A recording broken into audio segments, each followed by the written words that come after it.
This is about how the person reporting it feels, 100%. And we just heard it affirmed yet again tonight, where Representative Vang said that in answer to an inquiry from Representative Niska about whether or not a particular situation would qualify, instead of directly answering that question, pivoted in exactly the same way that she pivoted in committee, which was to say, listen, you wouldn't understand. You don't have this experience of being oppressed.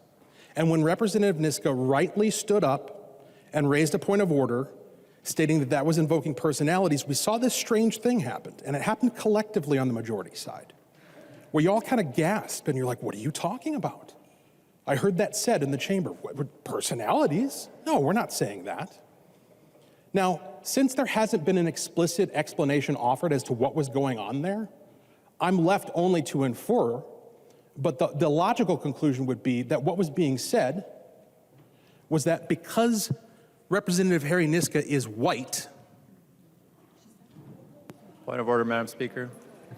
Representative Long. Mason's 101 debate must be confined to the question before the body, and Mason's 124, we need to avoid personalities. I think we are all at our best in the debate when we explain our point of view without referring to what we think other people think or what we think other people are motivated by, and that way we can steer clear of intent and motive. And so I would just not rule on the point of order, but just advise everybody, I know it's 9 o'clock at night, this is a very intense bill, but if we can just speak from our own point of view and not surmise what others may be thinking or meaning, that will help us. Representative Hudson. Thank you, Madam Speaker. And let me just say, I wouldn't have to surmise if clear answers were given and clear language was used. And you actually said what you meant. Now, maybe I'll forego asking Representative Vang to yield to a question to clarify what your intention was, what you meant. But suffice it to say, logically, if it didn't count as evoking Representative Niska's personality when you said that he's somehow incapable of understanding what we're talking about, if that wasn't evoking his personality, what was it evoking?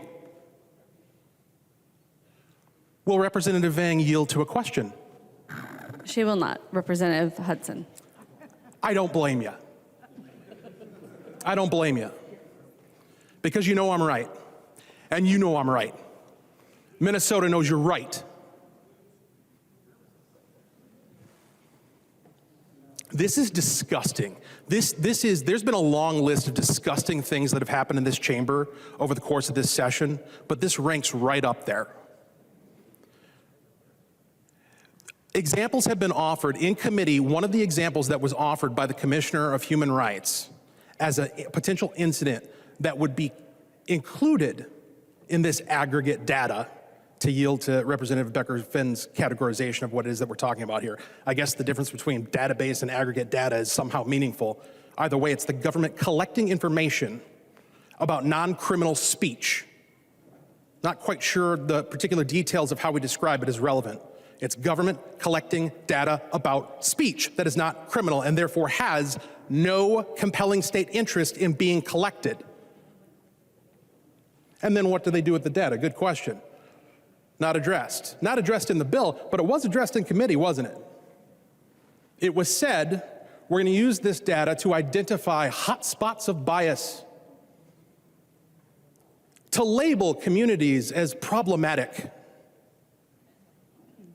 based upon subjective, unverified, unobjective, vague, arbitrary claims of bias. So vague, so arbitrary, so beyond the grasp of being able to quantify and identify objectively, that every single time, either in committee or here tonight on the House floor, when Representative Vang has been asked whether or not she could categorize whether or not a particular hypothetical situation would fit into the mold, she either refused to yield to a question, which has happened twice now tonight, or said that she couldn't offer the answer. If this was objective, if this was dealing in something that's real, that's tangible, that we can examine, that we can judge, then you'd be able to say so.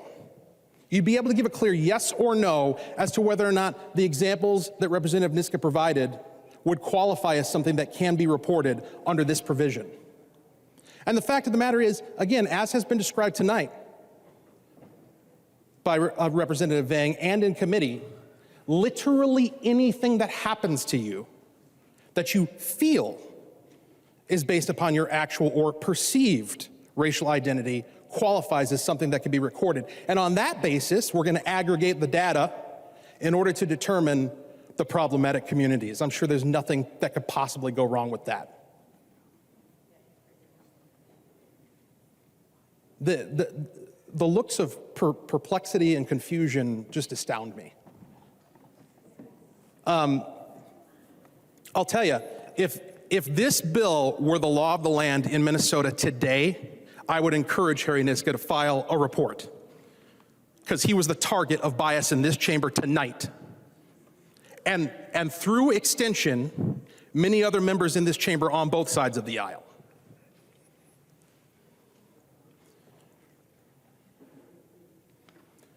This is a dark moment.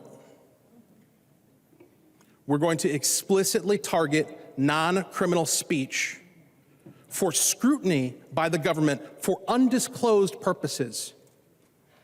The reason why we're carrying this bill and the reason why we need this bill, 2 mosques have been burned in the last 48 hours in Minnesota.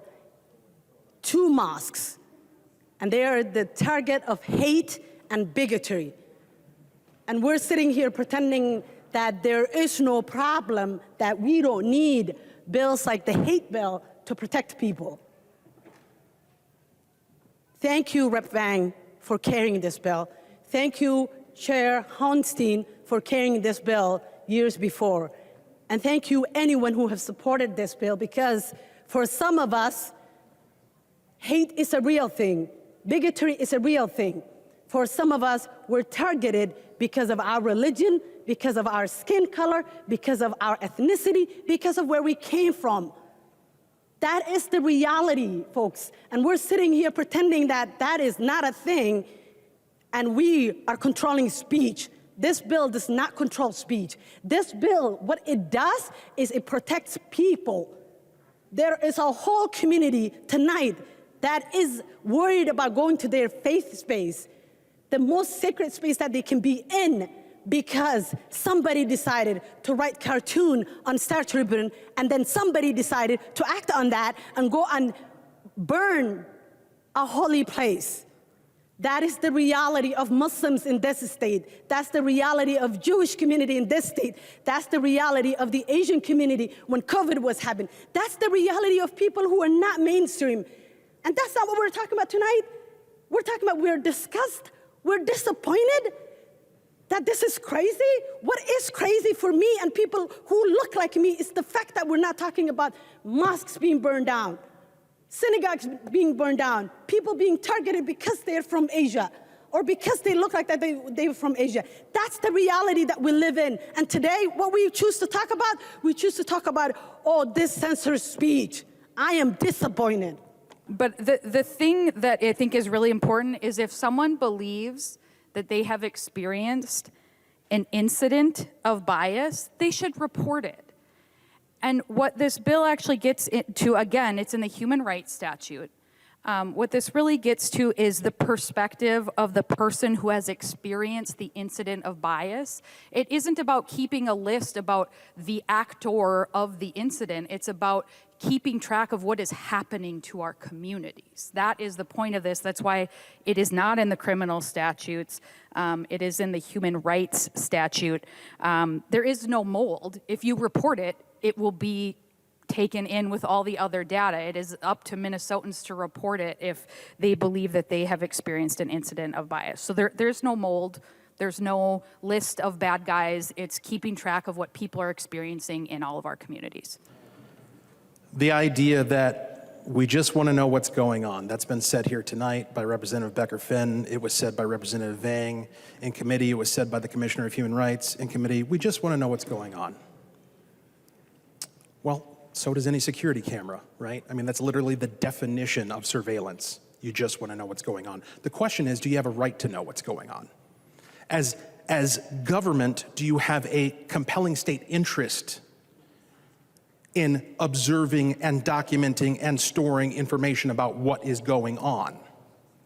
And the examples that have been provided here tonight of the motivations, not my guessing what the motives are, but stated in very clear terms by Representative Hassan, what's motivating this is crimes are happening. Crimes that are atrocious and motivated by hatred and bigotry. Well, that's not germane, because this provision doesn't have anything to do with crime. This provision, and this was an author's amendment by Representative Vang in committee, she explicitly replaced the word crime with incident. So she took the time to ensure that this provision has nothing to do with crime, nothing at all, and very intentionally replaced it with the word incident. Why? Because you guys want to know what's going on with non-criminal incidents. And that's a problem. It's a problem that you recognize in other exercises, other provisions that you've brought to committee and brought to the floor, and that you ought to broadly recognize as anybody who's passed even basic constitutional law or civics. The state doesn't get to just decide that it wants to know things. That's why we have things called warrants. We've talked a lot about those tonight, right? The idea that you can't just come to a judge and say, hey, I want a warrant to know something about this guy over here. And then when the judge asks you why, you just say, well, I just want to know what's going on. I would hope that any judge worth their salt would immediately shut that down. I think it's fair to say any judge in Minnesota would.